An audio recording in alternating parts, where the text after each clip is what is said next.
Top quality और consistent performance के लिए सिर्फ सिल्वर पंप नाम याद रखना। इस वक्त की बड़ी खबर आपको बता दें, अमेरिकी हथियार सप्लाई पर ज़ेलेंस्की ने कहा है कि अमेरिका ने 20,000 मिसाइलें मिडिल ईस्ट भेजी हैं। यूक्रेन को दी जाने वाली थी ये एंटी ड्रोन मिसाइलें, लेकिन अब ज़ेलेंस्की का ये कहना है कि अमेरिका ने ये मिसाइलें मिडिल ईस्ट भेज दी हैं। अमेरिका की तरफ से यूक्रेन को दी जाने वाली थी एंटी ड्रोन मिसाइलें, जो अब ज़ेलेंस्की का दावा है कि अमेरिका ने मिडिल ईस्ट की तरफ भेज दी हैं। और अब आपको इस खबर से जुड़ी पूरी जानकारी देते हैं। ज़ेलेंस्की ने दावा किया है कि अमेरिका ने यूक्रेन की मदद के लिए दिए जाने वाले हथियार मिडिल ईस्ट भेज दिए हैं। कितने हथियार भेजे गए हैं जान लीजिए। 20,000 मिसाइलें मिडिल ईस्ट भेजी गई हैं, ये कहा जा रहा है। मध्य पूर्व में अमेरिकी फौज को दी गई हैं ये मिसाइलें।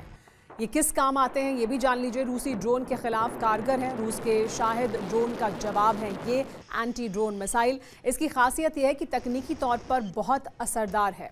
बड़ी बात यह है कि 1 जून को यूक्रेन पर रूस ने ड्रोन अटैक किया था। 472 ड्रोन से रूस ने किया था यूक्रेन पर हमला। लेकिन बड़ा सवाल यह है कि ट्रंप ने ज़ेलेंस्की को जंग के बीच धोखा दिया है क्या मध्य पूर्व में नया मोर्चा खुलने वाला है, और क्या इस वजह से मिसाइलें यूक्रेन को न देकर मध्य पूर्व की तरफ भेजी गई हैं अमेरिका द्वारा। ये माना जा रहा था कि पुतिन चेर्निहिव से खेरसोन तक बफर जोन बनाने के बाद ही युद्ध विराम के लिए तैयार होंगे, लेकिन अब जो रिपोर्ट सामने आई है उसके मुताबिक पुतिन इसके बाद भी रुकने वाले नहीं हैं। दरअसल रूसी राष्ट्रपति ने आधे यूक्रेन पर कब्जे का लक्ष्य तय किया है, यानी पुतिन नीप्रो नदी तक की जमीन रूस में मिलाना चाहते हैं, जिसके लिए उन्होंने 2026 तक की डेडलाइन तय की है। लेकिन व्लादिमीर पुतिन का ये ब्लूप्रिंट लीक हो चुका है। यूक्रेन का दावा है कि उसके हाथ क्रेमलिन के सीक्रेट दस्तावेज लगे। इन दस्तावेजों में पुतिन की अगले 18 महीने की रणनीति दर्ज है। इनमें बताया गया है कि रूस कैसे आधे यूक्रेन पर कब्जा करेगा। पावलो पलीसा ने अपने बयान में कहा, रूस सिर्फ बफर जोन तक सीमित नहीं रहने वाला। पुतिन का प्लान आधे यूक्रेन पर कब्जे का है। इसके लिए उन्होंने दिसंबर 2026 तक की डेडलाइन रखी है। वो ओडेसा पर भी कब्जे की तैयारी में है, ताकि यूक्रेन की ब्लैक सी तक पहुंच को समाप्त कर सके। हालांकि ये इतना आसान नहीं।